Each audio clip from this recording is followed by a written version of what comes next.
Hi guys, welcome to Ate Cosa Vlog. Medyo siguro namimiss din pagbablog namin sa Toyota Tourer. Matagal kami din nag-post kasi halos paulit-ulit yung ginagawa namin na same color, same design. Pero ngayon, meron kami isang kliyente ngayon. Siya ang pumili ng kulay na to. So, ang tawag namin dito ay kulay, ano ba tawag natin siya? Kulay paso. Pero anyway guys, silipin nyo muna. Yung harapan, sneak peek muna, yung harapan, tingnan nyo. Yung kulay ng pagka-two-tone niya ay ang napaka-elegante. So, appetizer yan. Dito tayo sa main course. So, meron tayong auto door, step board, at ito. Okay. Guys, umpisahan natin sa vlog ng upuan na to at saka yung buong loob niya. Sean, ilapit mo naman yung ilaw. Dito ka, sa harapan mo ilagay yung ilaw.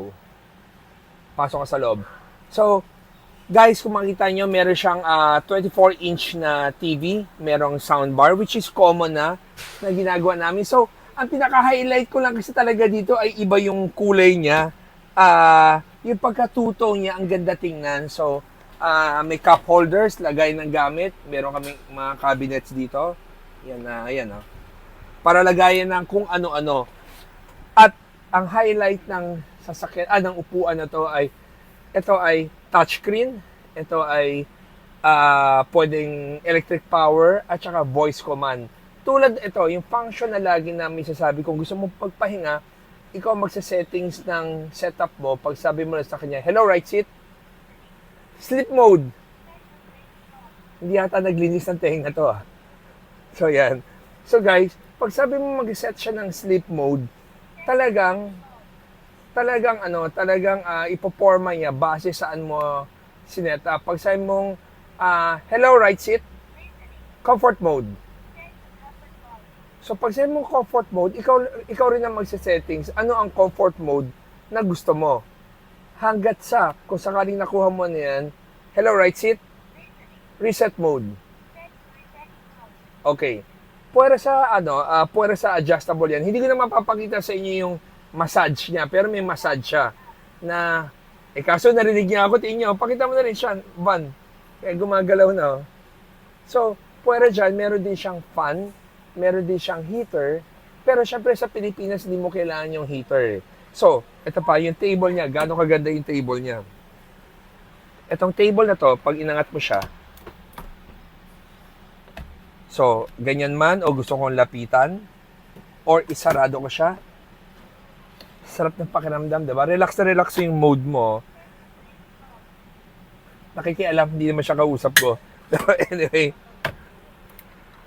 So, guys, next papunta naman tayo sa likod. Ito sa likod naman niya, meron tayong double seater. Ito ay original na upuan ng Toyota Tourer na minodify lang namin. Tingnan nyo gaano kagaling ang in-house na nag-stitch sa amin. Ito yung imported, ito yung gawa natin na local. Pati yung sofa bed natin, tingnan nyo ang ganda ng kulay. Pati yung quality ng pagkagawa. So, hindi ko napapahabain yung papakita sa yung sofa bed. Ilang video na natin nakita ang sofa bed, overhead cabinet natin yan. And then, yung toilet natin, pasilip ko lang sa inyo yung toilet, pero pareho lang rin sa ibang ginagawa natin. Naka-dometic portalet siya. Yan. Tapos, may sink, may bidet. Tsaka tingin may edges ng mga table ng sink namin, no?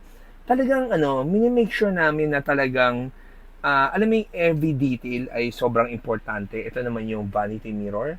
Lagay nung kung ano-ano. And then, ito nag-request yung kliyente na lagay ng something nila para kahit na sa biyahe, pag nilagay nila, hindi gagalaw-galaw. Tapos, we have our curtain. Pero doon, meron tayong saksakan na 220. So, guys, nag-vlog lang ulit ito to refresh lang sa mga owners ng Toyota Tourer. Ano ba ang laging mabiling kulay sa amin? Same setup. Yung iba lang, nilalagyan pa ng ceiling lights. Whether starlight man yan o LED, nagkataon tong client na to, nili-upholstery lang pero hindi na niya ginalaw yung ceiling niya, stock color pa rin yung ceiling niya. Pero silipin nyo, ganyan rin kalinis kung sakaling stock Ngayon, ang kulay na lagi namin mabenta ay yung kulay orange na parang branded na bag. Tapos meron kaming Tiffany Blue na isa rin sa mga pinakabago namin.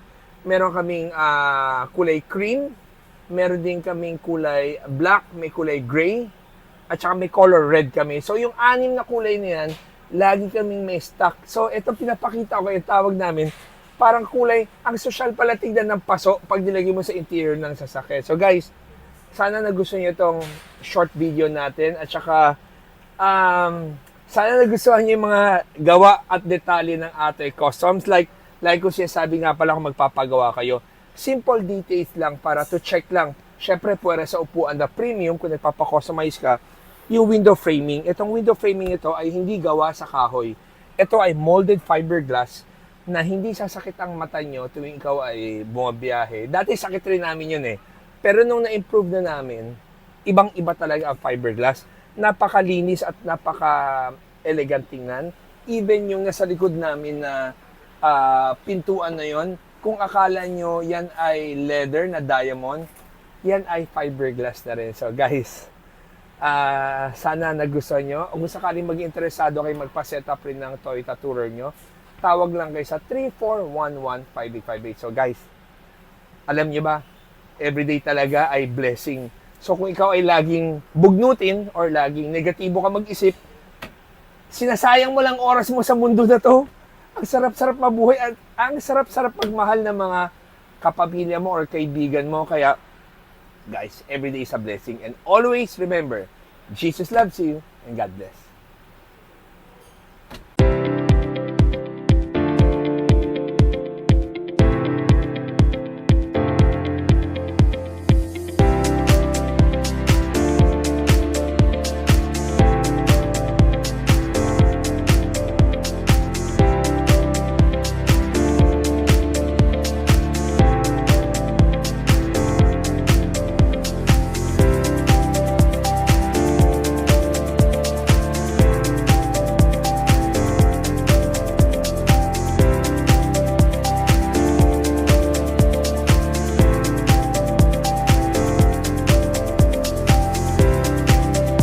Guys, maging komportable sa biyahe, gumamit ng Atoy headrest.